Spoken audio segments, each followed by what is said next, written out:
ये आपका क्वेश्चन है भैया। A body of mass m1 moving with velocity u1 makes a head on collision, elastic collision with a stationary body of mass m2।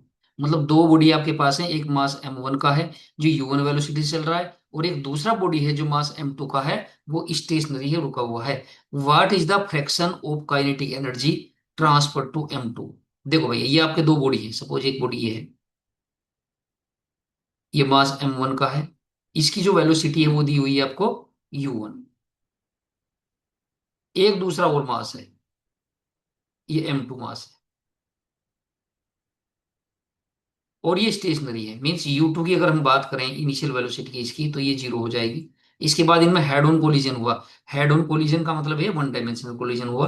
और इसके बाद क्या होता है भैया, इस तरह से ये आ जाते हैं।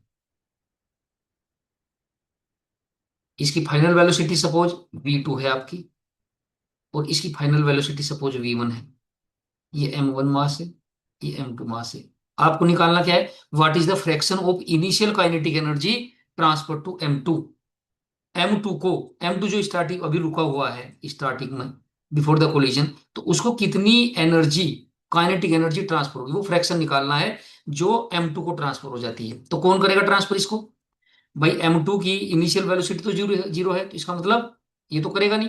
जो टोटल एनर्जी इनिशियल है, काइनेटिक एनर्जी, वो m1 की ही है। ठीक है, पहली चीज। दूसरी चीज ये है कि हेड ऑन इलास्टिक कोलिजन अगर कभी भी आए, हेड ऑन इलास्टिक कोलिजन का मतलब ये है कि मोमेंटम कंजर्व रहेगा। टोटल इनिशियल मोमेंटम, इनिशियल का मतलब before the collision, will be equal to the final total momentum. पहली चीज ये है। दूसरी चीज ये है कि total initial kinetic energy system की, m1 और m2 की, फाइनल काइनेटिक एनर्जी के, टोटल काइनेटिक एनर्जी के इक्वल होगी। ठीक है, ये है फीचर आपका हेड ऑन इलास्टिक कोलिजन के लिए। मतलब काइनेटिक एनर्जी भी कंजर्व रहेगी और मोमेंटम भी कंजर्व रहेगा। ठीक है, तो यहां पे इन दोनों को एप्लीकेबल करते हुए, अप्लाई करते हुए, हमारे पास अगर व्हील, कैसे निकालोगे भैया?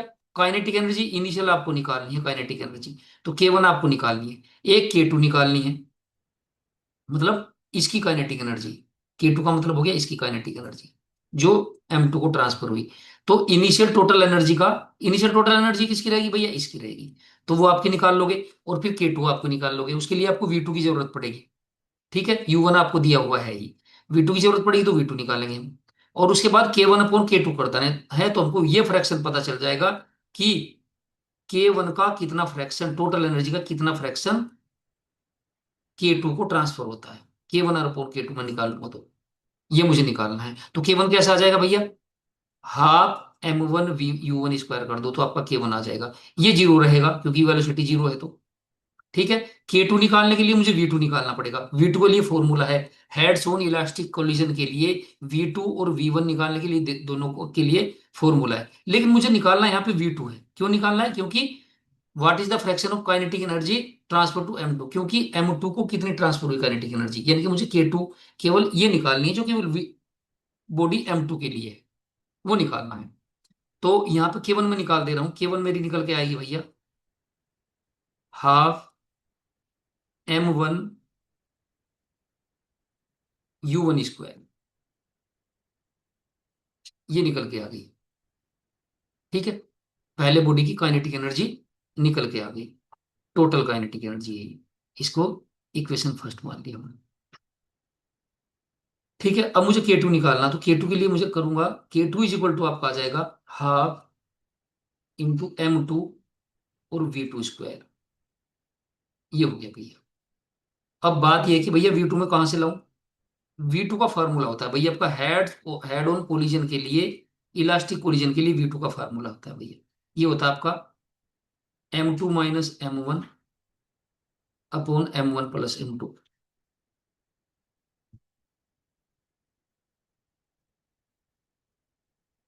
Into u2 plus 2m1 upon m1 plus m2, और यहाँ पे u1 भी आएगा, u1 भी आ गया। अच्छा, u2 मतलब सेकंड बॉडी की m2 की इनिशियल काइनेट, इनिशियल वेलोसिटी, मतलब ये है u2। यू यहाँ पे U2 क्या रहेगा, जीरो। वो बोल रहा कि स्टेशनरी, तो ये पूरा टर्म हो जाएगा आपका जीरो।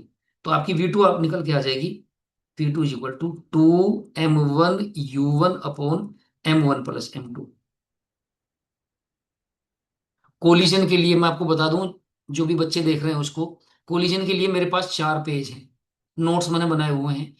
उसमें कोई भी ऐसी चीज नहीं है जो छूटी हुई है आपकी, चाहे 11th क्लास हो, चाहे जेई हो, नीट हो, वो 4 पेज आप पढ़ लोगे। बहुत बढ़िया इलेस्ट्रेशन है, उसको आप पढ़ लोगे तो आप कोई भी क्वेश्चन कोलिजन का कर सकते हो।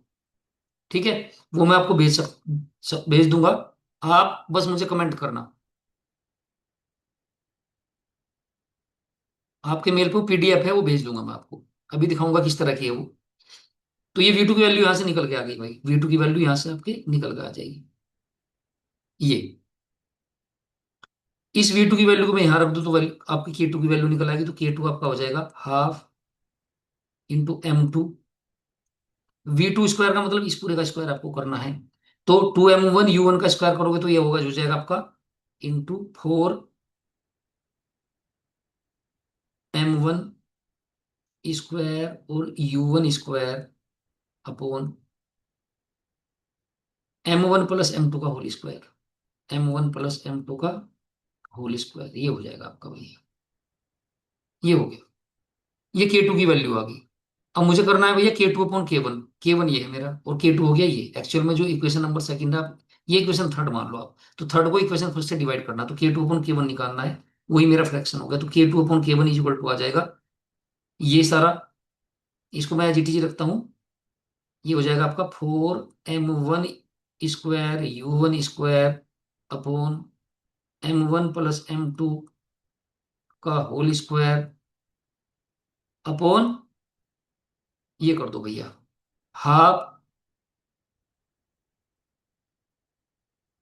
और इसके साथ हाफ M1 M2 भी है भैया, हाफ M2 अपॉन हो जाएगा आपका हाफ M1 U1 स्क्वायर। ठीक है भाई, हाफ से आप कैंसिल हो जाएगा, U1 स्क्वायर से U1 स्क्वायर कैंसिल होगा।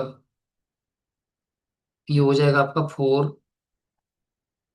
4m1 into M2। इस M1 से इसका स्क्वायर कैंसिल हो जाएगा, m1 इंटू M2 अपॉन, ये क्या भैया, m1 प्लस M2 का होल स्क्वायर बचेगा। m1 प्लस M2 का होल स्क्वायर, ये आपका बच गया। तो ये वो फ्रैक्शन होगा K2 अपॉन K1, मतलब ये वो फ्रैक्शन है जो बॉडी, सेकंड बॉडी को ट्रांसफर होता है। Fraction of initial kinetic energy transfer to M2, तो ये वो काइनेटिक एनर्जी का फ्रैक्शन है। 4m1 M2 upon m1 plus M2 का होल स्क्वायर, मीन्स आपका ऑप्शन बी सही है। ठीक है भैया, अब मैं आपको दिखाता हूं वो नोट्स